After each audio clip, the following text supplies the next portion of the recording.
I remember the first time I met Bruce Lee. That time he was not study shooting in Hong Kong. He just come visit Hong Kong. For more than half a century, Sammo Hung kept one story locked away. While the world argued over Bruce Lee's legend, Sammo, who stood beside him, trained under him, and took orders from him, said very little. Until now. At 72, Sammo Hung finally breaks his silence about Bruce Lee. What really happened behind the cameras of Enter the Dragon, how Bruce controlled a room without raising his voice, and why his sudden death left a wound that never healed. What Sammo reveals isn't mythology or fan talk. It's the truth only someone on the inside could tell. Before those revelations, it helps to understand the long road that shaped Sammo Hung. Born on January 7, 1952, in Hong Kong, he grew up surrounded by cinema. His father was an actor, his mother worked in costume design, and his grandparents were already respected figures in the local film industry. Raised largely by them, Hung absorbed filmmaking as a way of life from an early age. At 9, he entered the China Drama Academy, a demanding Peking opera school where discipline was relentless. Under Master Yu Jim Yuen, he trained in martial arts, acrobatics, and performance, becoming part of the famed Seven Little Fortunes, alongside future stars like Jackie Chan and Yuan Biao. During this period, he used the stage name Yuan Lung, following tradition. Hung began acting while still young, appearing in films in the early 1960s and later working behind the scenes at Shaw Brothers Studios. By his early teens, he was already assisting action director Han Ying-chie. His wider breakthrough came in 1973, when he appeared as a sparring partner in Enter the Dragon, introducing him to international audiences and setting the stage for his future in action cinema. In the late 1970s and 1980s, Hung redefined martial arts films by blending powerful choreography with comedy and storytelling. As both actor and director, he delivered classics like The Magnificent Butcher, Encounters of the Spooky Kind, and The Prodigal Son, while also collaborating closely with Jackie Chan and Yuan Biao on films such as Project A and Wheels on Meals. His influence reshaped Hong Kong cinema and left a lasting mark on the genre. Sammo Hung's career, despite its success, was shaped by real hardship. As a teenager at the China Drama Academy, he suffered a serious leg injury during training. The details were never fully discussed, but the damage was severe enough to keep him bedridden for months. At a critical moment, just as he was moving from grueling training into professional work, his master, Yu Jim Yuen, pushed him to keep performing, even with a limp. The pain left a lasting impression on him. The recovery period took its toll. Unable to train for nearly 2 months, Hung gained significant weight, which coincided with a teenage growth spurt. That change in his physique influenced the kinds of roles he was offered, often steering him toward villains or comedic parts. Rather than seeing it as a setback, Hung adapted. He returned quickly as a stuntman and fight choreographer, later describing the experience as a harsh but valuable lesson that shaped how he approached filmmaking. Those early struggles were later reflected in the 1988 film Painted Faces, which captured the brutal discipline of opera school life. Even his nickname, loosely meaning 3 hairs, inspired by a comic book hero, became part of his public identity, tied to both toughness and humor. New challenges emerged in the late 1980s. While Hung remained successful with films like Project A and Dragons Forever, Jackie Chan's rising global fame began to eclipse his own.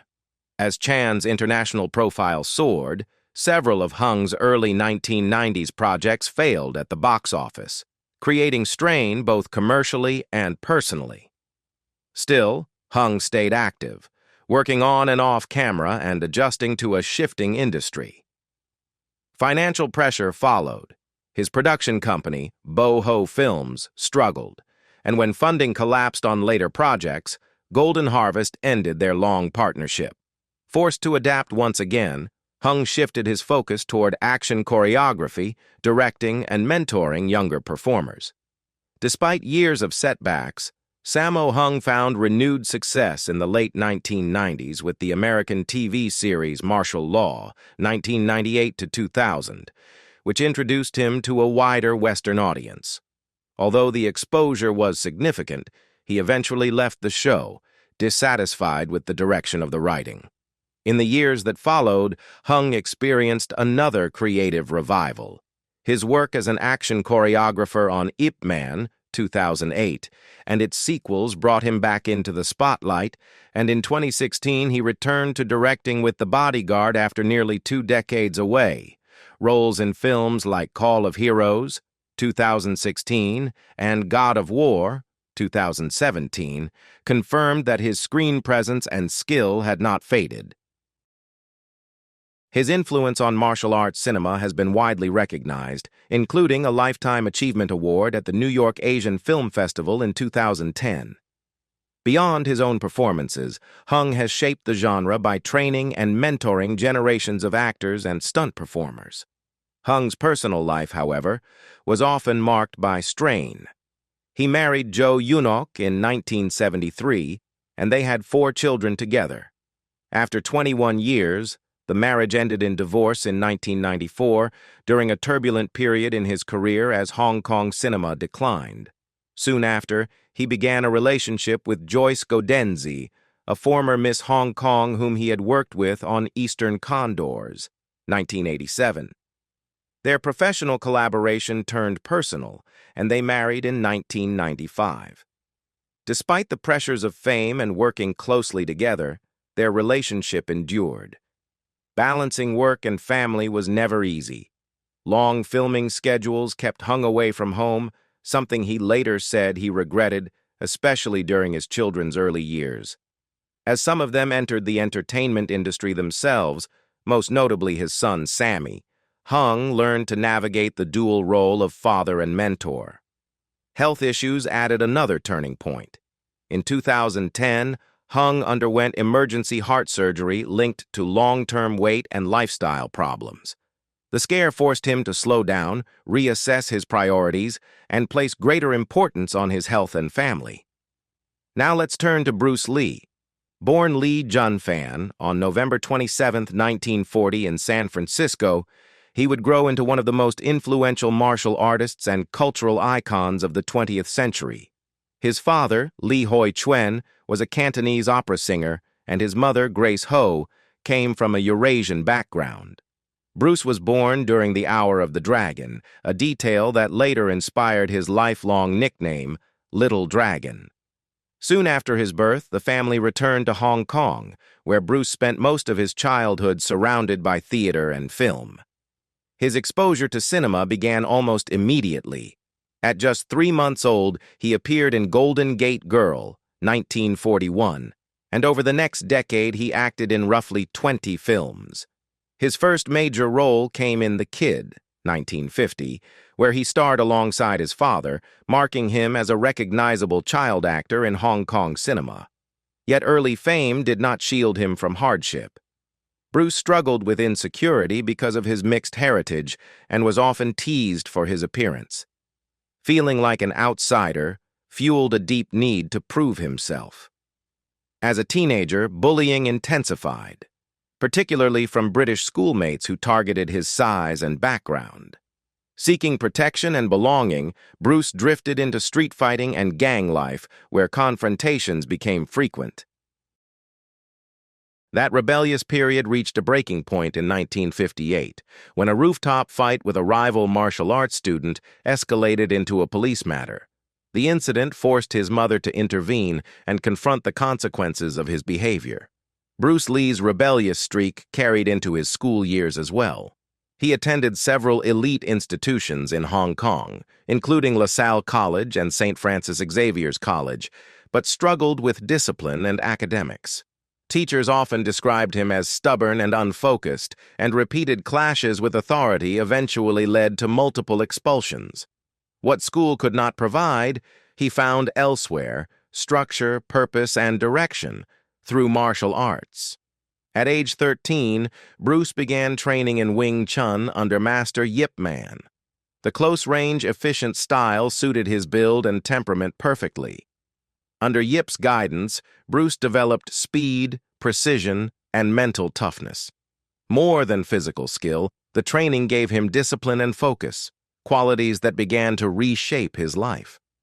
As his confidence grew, Bruce tested himself in local competitions and frequent street fights, which were common among youths at the time. By 16, he had become capable of defending himself against multiple opponents. Yet even within the martial arts world, he faced prejudice because of his mixed heritage. Some students refused to train with him, pushing Bruce to seek private instruction from Yip Man and senior student Wang Shunlung. Alongside Kung Fu, Bruce developed a passion for dance, winning the Hong Kong Cha-Cha Championship at 18. The rhythm, balance, and footwork he mastered on the dance floor later became key elements of his fighting style. Behind it all was the quiet pressure of family expectations. His father, a respected Cantonese opera star, had introduced him to performance early on.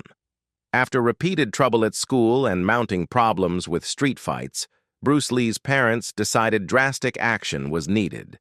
In April 1959, with tensions rising between Bruce, local gangs, and the police, they sent him to the United States to live with family and friends, essentially telling him it was time to sink or swim. The move became a turning point. In America, Bruce worked as a waiter while continuing his education, eventually settling in Seattle, where he finished high school and enrolled at the University of Washington to study philosophy. While studying, Bruce began teaching Wing Chun informally and quickly gained respect in the local community. In 1964, he opened his first official school, the Jun Fan Gung Fu Institute, run out of his Seattle home. His teaching emphasized real-world effectiveness over tradition, encouraging students to adapt techniques to their own bodies and situations. This approach later evolved into Jeet Kune Do, the way of the intercepting fist, a philosophy that rejected rigid styles in favor of freedom and practicality. As his reputation grew, Bruce opened a second school in Oakland and began teaching private students, including celebrities like Steve McQueen and James Coburn. He blended elements from boxing, fencing, and other disciplines, redefining what martial arts could be. His explosive demonstrations at the 1964 Long Beach International Karate Championships, most famously the one-inch punch, captured international attention. That same visibility brought conflict. Traditionalists objected to Bruce teaching non-Chinese students, leading to a controversial challenge fight with Wong Jackman. Though accounts of the match differ, Bruce's victory reinforced his belief that martial arts needed to evolve. In 1970, Bruce closed his public schools, not because of fame, but to protect Jeet Kune Do from becoming rigid or commercialized. He continued teaching privately, insisting it remain a personal journey rather than a fixed system. Despite his rising profile, Hollywood limited him with stereotypes and denied him leading roles, including the TV series Kung Fu. Determined to control his own path, Bruce co-founded Concord Productions with Raymond Chow in 1971.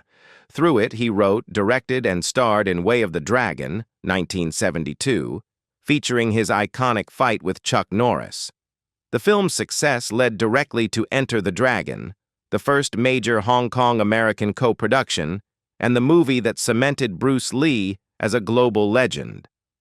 Bruce Lee's life ended suddenly on July 20th, 1973, when he died at just 32 after suffering a severe allergic reaction to medication taken for a headache. The official cause was cerebral edema, and the shock of his death stunned the world. His passing raised lasting questions about the physical strain, stress, and relentless pace that defined his final years. After his death, Concord Productions ceased operations, but its influence lived on, most notably through Game of Death. Conceived by Lee as a cinematic expression of his martial arts philosophy, The film centered on a character climbing a tower and facing fighters who each embodied a different style. It was designed to showcase Jeet Kune Do's core idea: adaptability over rigidity. Although Lee had filmed key sequences, including iconic scenes with Kareem Abdul-Jabbar and Dan Inosanto, much of the project remained unfinished. Producers later completed the film using stand-ins, archival footage, and voiceovers. Released in 1978, it received mixed reviews, yet its final act became legendary, reinforcing Lee's cultural impact and enduring influence on martial arts cinema. Preserving that legacy became a personal mission for his daughter, Shannon Lee.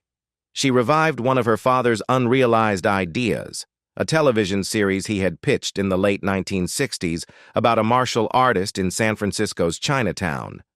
The concept, ahead of its time, aimed to challenge stereotypes and place Asian characters at the center of the story. In 2015, Shannon helped bring that vision to life as Warrior, serving as an executive producer to ensure her father's intent remained intact. Premiering in 2019, Warrior followed Sammo, a martial artist navigating Chinatown amid cultural conflict and discrimination. The series was praised for its choreography, layered storytelling, and strong female characters, and it resonated deeply with audiences. After initial network setbacks, fan support led to the show's revival on HBO Max, cementing its success. Shannon Lee has said the series struck a chord partly because of its relevance during a time of rising anti-Asian sentiment. Beyond Warrior, she continues to safeguard her father's philosophy through the Bruce Lee Foundation and new creative projects, including House of Lee, ensuring that Bruce Lee's ideas about identity, discipline, and self-expression continue to inspire new generations. Sammo Hung has often spoken with deep respect about Bruce Lee, describing him as both an inspiration and a defining influence on his career. The two first crossed paths in the early 1970s within Hong Kong's film industry, meeting on the set of Fist of Fury, where Hung was working as a stuntman. That first encounter quickly turned into a friendly rivalry. Curious about Lee's legendary speed, Hung once challenged him directly. Lee answered not with words, but with a kick that stopped just short of Hung's face, so fast Hung barely registered it. He later laughed about the moment, admitting, "I said you really fast. He was very fast." Their professional relationship deepened when Hung worked with Lee on Enter the Dragon, 1973, appearing as a martial artist defeated by Lee in the film's opening fight. For Hung, the experience was more than a role. It was a lesson. He watched Lee's discipline, focus, and precision up close, absorbing ideas that would later shape his own approach to fight choreography and storytelling. To Hung, Lee was never just a co-worker. He was a hero who transformed martial arts cinema by fusing philosophy, realism, and cinematic flair. Hung has often said that Lee changed how the world viewed martial arts on screen, opening doors for Asian performers and redefining what action films could be. Lee's sudden death on July 20, 1973, devastated Hung. He has spoken openly about the heartbreak, not only of losing a friend, but of losing the future they might have shared creatively. Lee's passing left a void in the martial arts world, one that Hung believes has never fully closed. In the years since, Sammo Hung has carried that influence forward. Through his work as an actor, director, and choreographer, he has sought to preserve the authenticity, discipline, and innovation that Bruce Lee stood for, while adapting those values for new generations. Lee's spirit, Hung often says, continues to guide his career,